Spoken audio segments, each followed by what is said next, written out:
tous ces amis, c'est Christophe, nouvelle vidéo d'actu de la CAN. Waouh, waouh, waouh, waouh, waouh, waouh, waouh, quelle CAN vraiment. La CAN de tous les possibles. Waouh, waouh, waouh, waouh, waouh, quel scénario on a eu franchement. Non, non, non, franchement, d'une cruauté sans nom, franchement. Pour certaines équipes là, oh là là là là. Donc on va faire pêle-mêle un petit peu le récap des huitièmes. Vraiment, vraiment cette CAN, c'est waouh, waouh, waouh. Donc on va commencer par l'Angola.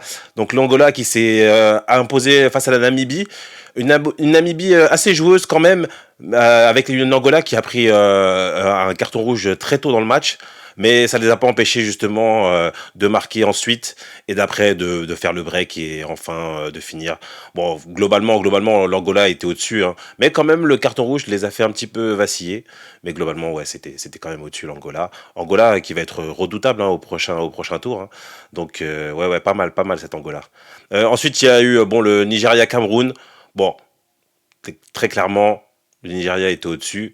Mais, ça s'est pas fait tout de suite. Hein. Le Nigeria enfin le Cameroun qui avait bien démarré son match, hein. Bon avec une équipe totalement recomposée, hein, vraiment des joueurs qui apparaissent, qui disparaissent, et surtout il y en a un qui apparaît, c'est Gonzalez, le fameux Gonzalez qui arrive en défense centrale et qui joue un huitième. Donc il a joué, je sais même pas s'il avait joué les poules, mais là titulaire en huitième comme ça. Et donc, bah, il fait cette erreur grossière face à Osimhen en plus. Tu sais que le joueur, franchement, Osimhen, c'est l'un des meilleurs défenseurs dans les attaquants, dans les numéros 9. Vraiment, son pressing, il est incroyable. Tu sais qu'il est en face de toi, mais tu fais cette erreur de, je sais pas, essayer de contrôler vers ton but. J'ai pas compris ce qu'il a voulu faire. Et donc 1-0. Ensuite, le Cameroun a essayé de pousser, quand même avec un jeu bien meilleur que dans les tours précédents. Mais bon, voilà, sans vraiment, surtout dans les 30 derniers mètres, sans vraiment de création, de créativité. Et puis voilà, quoi, vous avez ce deuxième but après des Nigérians qui fait que voilà. Bon, clairement, le Nigeria était au-dessus, a maîtrisé quand même son sujet. Et un Cameroun quand même très décevant. Franchement, j'espère que ils vont essayer de. Déjà une génération déjà assez pauvre, mais surtout vraiment incompréhension dans les choix, dans les statuts, vraiment, avec ce pataquès qu'on nous a fait autour d'Onana qui part, qui revient, pour au final finir sur le banc, avec un Ondoa finalement qui n'a pas démérité, franchement, qui a fait son tournoi, hein, clairement. Franchement, ouais, tout est à revoir, franchement, côté Cameroun, tout est à revoir. Et un Nigeria quand même, ouais, prétendant au titre, hein, clairement. Ensuite, vous avez donc l'Égypte face au Congo. Alors, l'Égypte, ouais, c'est quand même bizarre parce que quand même, une Égypte diminuée parce que Salah blessé, mais qui s'est quand même pas mal débrouillé. Mais par contre, on comprend pas cette histoire de Marmouche, le jeune joueur qui est sur le banc là, qui est rentré en fin de match. Mais je comprends pas pourquoi il est pas titulaire ce joueur parce que franchement, il est pas mal du tout. Avec un Congo aussi privé de Kakuta, il me semble. Franchement, un Congo pas mal, en tout cas solide défensivement, là, avec son capitaine Mwemba. Mais par contre, dans les 30 derniers mètres, quand même, qu'est-ce que ça manque de précision, qu'est-ce que ça manque d'efficacité. C'est vraiment dommage. Et une qualif vraiment à l'arrache, donc au penalty, avec le gardien qui termine. Franchement, c'était cool à voir. Mais ouais, un Congo pas mal, et franchement, quand même, faut qu'ils s'améliorent dans les 30 derniers mètres, quand même, s'ils veulent vraiment prétendre au titre, hein, clairement, clairement. Ensuite, vous avez les deux Guinées, donc la Guinée équatoriale face à la Guinée Conakry. Franchement, un scénario de dingue hein, avec la Guinée équatoriale qui a son penalty et avec son meilleur buteur, donc Nsue, qui arrive et qui rate. Et après, derrière, il y a la Guinée à la 98e, je crois, qui marque, hein, avec... alors, j'ai oublié son nom, là. Je crois il joue en France, j'ai oublié son nom. Je crois que c'était... j'ai oublié son nom.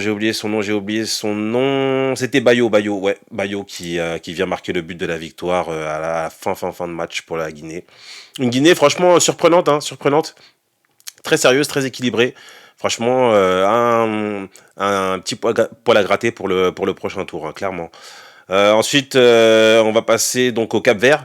Au Cap-Vert, mais qui était un peu moins impressionnant que les tours précédents, face à une Mauritanie vraiment surprenante. Hein, la Mauritanie hein, qui a fait le jeu, qui s'est bien débrouillé, mais voilà, qui était quand même en dessous du Cap-Vert. Mais par contre, le Cap-Vert, ouais, un peu moins impressionnant, notamment en attaque. C'était un peu plus poussif pour ce tour-là. Mais non, franchement, c'est une CAN quand même très très ouverte, hein. Franchement, c'est pas mal du tout. Et alors là, on va passer au miracle, hein, franchement, au miracle des loups, parce que franchement, cette Côte d'Ivoire, mais qui était au fond du trou, hein, avec le 4-0 qu'ils avaient pris, finalement qualifié. Mais entre-temps, on a viré notre coach, on a pris l'adjoint, on a voulu prendre Hervé Renner et tout ça. Et finalement, on change la composition. J'avais oublié même qu'il y avait Jean-Michel Seri au milieu de terrain qui jouait pas et là on a mis franchement qui a rassuré, qui a équilibré cette équipe de Côte d'Ivoire et franchement c'est une Côte d'Ivoire vraiment beaucoup plus attrayante, beaucoup plus capable justement dans le jeu, qui a clairement dominé le Sénégal avec cette faute incroyable de comment il s'appelle, de Mané. Franchement, en début de match, mais c'est clairement un carton rouge. Et d'habitude, il y a la VAR, mais là, bizarrement, pas de VAR. On sait pas pourquoi. Vraiment, j'ai pas compris. Parce que franchement, un Sénégal réduit à 10, ça aurait tout changé. Mais en tout cas, franchement, la Côte d'Ivoire qui s'est vraiment bien battue. Vraiment, vraiment bien battue. Et ouais, non, même avec justement en plus avoir pris ce but aussitôt de Diallo, un super but de Diallo d'ailleurs. Elle s'est pas démontée et franchement, voilà, elle a poussé, poussé, poussé jusqu'à avoir ce penalty et donc l'égalisation et puis après enfin la victoire au tir au but. Mais pour moi, il faut qu'il la gagne, hein. Une fois que tu t'es relevé du 4-0, de la presque élimination et de sortir le tenant du titre, ah, pour moi, il faut aller au but, il faut aller au bout maintenant. Vous avez le public avec vous, vous êtes réconcilié avec votre public, franchement, moi j'oublie tout, hein. Quand tu arrives à sortir le, le favori et puis le gagnant sortant de la CAN, ah ben il faut aller au bout là maintenant. Et franchement, ouais, un Sénégal quand même assez timoré et surtout c'est vraiment un truc qui revient dans toutes les compétitions, que ce soit Coupe du Monde et Cannes, c'est que la Sénégal, en plus, malgré en plus franchement le vivier qu'ils ont, surtout offensivement, et même de toute façon à tous les postes, hein, clairement, franchement la production quand même, surtout offensivement, elle est quand même pauvre, hein. Franchement, elle est très très pauvre. Franchement, je pense que Aliou Cissé, c'est un peu l'axe d'amélioration justement sur lequel il devrait travailler. Après, je sais pas s'il va rester, mais c'est vraiment quand même offensivement le Sénégal quand même est assez décevant quand même. Je pense qu'il pourrait faire beaucoup mieux offensivement. Et ouais, ouais. À voir. Et en plus, surtout, c'est que ça se répète sur chaque compétition, hein. Que ce soit en Coupe du Monde, il y a beaucoup de fois où ils auraient pu essayer de prendre un peu plus de risques offensivement. Et ils l'ont pas fait. Et puis, donc ça a marché pour la dernière CAN. Mais celles-ci se sont fait punir, hein, clairement. Donc, ouais. Et donc là, je passe au Mali face au Burkina. Ah, malheureusement, j'ai pas pu voir le match ni le résumé, mais globalement, de ce que j'ai pu lire, c'est que le Mali était quand même au-dessus du Burkina et surtout a marqué assez vite dans le match, donc et a fait le break, ce qui leur a permis justement de gérer la fin de match, même s'ils ont pris un but après sur penalty. Mais globalement, le Mali, attention le Mali, hein. Attention le Mali cette fois, hein. Pour une fois, ils sont vraiment sérieux. Et puis surtout, c'est une équipe qu'on n'entend pas beaucoup, hein, vraiment, qui parle pas beaucoup, voilà, qui fait son bonhomme de chemin. Et ouais, attention Mali, hein. Et puis là, on passe oh là là, au scénario, mais d'une cruauté, mais vraiment. Le Maroc face à l'Afrique du Sud. Alors on savait que l'Afrique du Sud c'était une équipe quand même assez solide, notamment dans le jeu, vraiment qui avait ses repères avec beaucoup de joueurs justement qui jouaient dans le même club en Afrique du Sud. Donc voilà, qui avait une ossature assez forte. Mais bon, on voyait quand même le Maroc au-dessus, hein, notamment suite à la Coupe du Monde qu'ils avaient, le groupe qu'ils avaient. Même si, voilà, quand même, faut le dire à leur décharge, c'est que ils ont perdu Boufal et Ziyech justement juste avant le match. Donc clairement, leurs deux ailiers, leurs deux créatifs, c'était quand même compliqué justement de proposer une belle copie après avoir perdu deux joueurs comme ça. Mais bon, quand même, le Maroc, ouais, vraiment méconnaissable. Et puis surtout, voilà, qui encaisse un but assez rapidement. Et on se dit que quand même, enfin en deuxième mi-temps, non pas si rapidement, mais en deuxième mi-temps, mais on se dit quand même, bah, ils vont quand même revenir, quand même, ils ont poussé, ils ont eu des occasions, etc. Et ils ont ce penalty, où tu te dis, bah quand même, s'ils égalisent, moi, tu penses ils vont le prendre ce match.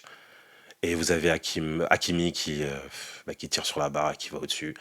Et donc là, gros doute. Et en plus, il y a l'enchaînement après derrière, c'est qu'il y a le carton rouge d'Amrabat, justement, qui voit le genre sud-africain. Je sais même pas s'il avait besoin vraiment de faire faute. Mais comme c'était en fin de match, peut-être qu'il était un petit peu émoussé et donc il a fait faute. Et tu te dis carton rouge, coup franc, mais tu te dis non, ils vont pas marquer quand même. Tu vois l'Afrique du Sud qui met un beau coup franc en pleine lucarne. Et donc là, tu te dis, ouais, c'est bon, la messe est dite, hein. Et voilà, donc un Maroc qui sort, donc en huitième quand même, hein, qui était complètement favori, hein, et qui sort en huitième. Bon, après, j'ai bien aimé justement l'interview du coach marocain qui a pris ses responsabilités et voilà, qui ils ont quand même perdu dignement. Et ça fait plaisir quand même parce que c'est pas le cas de tout le monde, hein, dans cette CAN à avoir perdu correctement. Et donc non non franchement ça c'était au moins ça quand même. Mais franchement ouais quand même déception, hein, pour le Maroc, hein. Clairement c'était le favori avec le Sénégal et les deux sortent en huitième, hein. Donc franchement c'est vraiment une CAN de tous les possibles. C'est fou et c'est pas fini, hein, c'est pas fini, hein. Et donc je vous dis un petit peu la liste des quarts. Donc vendredi, hein, déjà demain, donc c'est Nigeria Angola, RDC Congo contre la Guinée Conakry, et puis après vous avez samedi donc Mali Côte d'Ivoire et Cap-Vert Afrique du Sud, vraiment des belles affiches. Et bah, je sens qu'on va encore se régaler, hein. On va encore se régaler, franchement, c'est fou cette canne. J'espère que vous la suivez aussi. Dites-moi ce que vous en pensez en commentaire, hein. N'hésitez pas à partager, à liker, à commenter. N'hésitez pas, n'hésitez pas. De toute façon, franchement, on se régale, hein. Et c'est pas fini, hein. On continue de suivre cette canne. Allez, je vous dis à la prochaine, les amis.